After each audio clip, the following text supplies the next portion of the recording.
और मेरा आपसे पहला क्वेश्चन ये है कि लाइव शोज बिजनेस में आप कब से एक्टिव हैं, उसके बारे में बताएं। अगर मैं आपको एग्जैक्टली ईयर्स बताऊं तो फिर देन वो ऐसा होगा कि आई बिकम एंशिएंट नाउ, ऐसा नहीं हो सकता। तो एनीवे, वेरी लॉन्ग बैक जी। लाइव शोज जो हमारे कंट्री में थे वो बहुत लिमिटेड थे और होते नहीं थे जिस तरह से कुछ कल्याण जी भाई सब लोग करते थे, भजन कीर्तन सबके शोज, सम रिलीजियस सेरेमनीज पे शोज होते थे, कुछ ऑर्केस्ट्रा पार्टीज होती थी जो गाने वाने बजाते थे। तो उस तरह का माहौल था शोज़ में।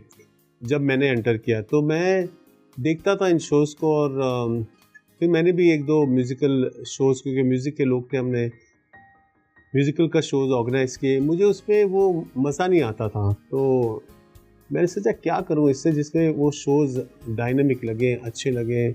और उसकी वजह तो फिर मैंने क्या शुरू किया, शोज़ पे सेट बनाना, स्टेजेस हायर करता था जी। सेट्स के लिए। क्या मैं मूर्तियाँ उठा लेता था जाके, कोई वेंडर से जाके मांग के, जो शूटिंग की मूर्तियाँ होती थी ना, तो मैं वो सेट क्रिएट करने लगा, उसके पीछे लाइटें लगाने लग गया और ये सब।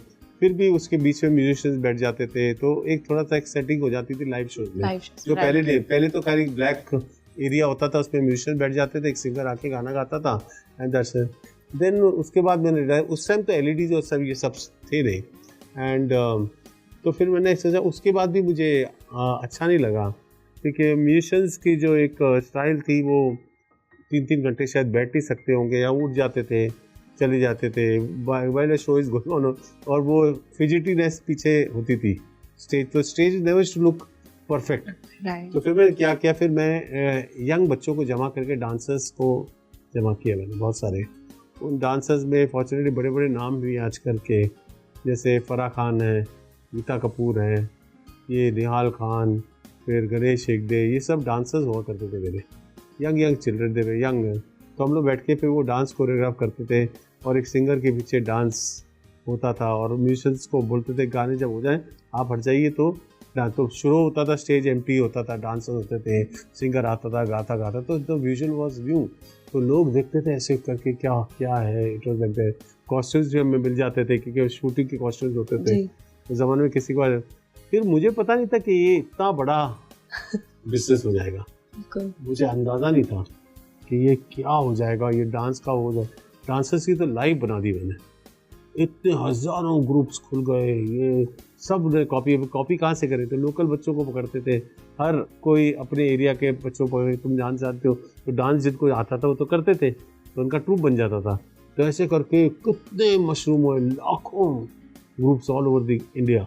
तो उसका मैं श्रेय लेता हूँ कि मैंने शुरू किया था वो काम, वो मैंने शुरू करके अच्छे कोरियोग्राफर, यंग जो लड़के थे कोरियोग्राफर्स भी रखता था मैं।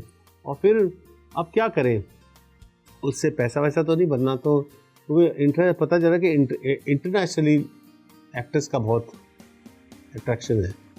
तो मैंने क्या किया, मैंने एक्टर्स को साइन करके इंटरनेशनल ले गया मैं।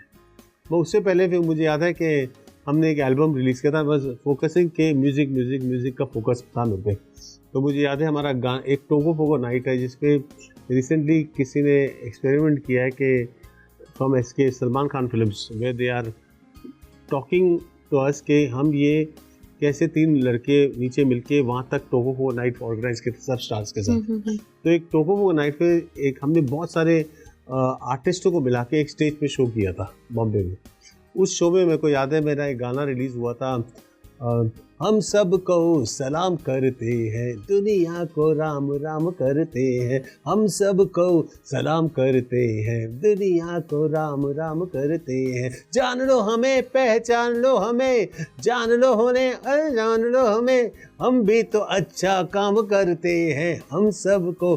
3 भाइयों ने गाया था, मैं, अन्नू और डब्बू ने, ऑन द स्टेज। और वो रिकॉर्ड भी हुआ था, वीनस ने रिकॉर्ड रिलीज़ किया था, बहुत चला था ये गाना।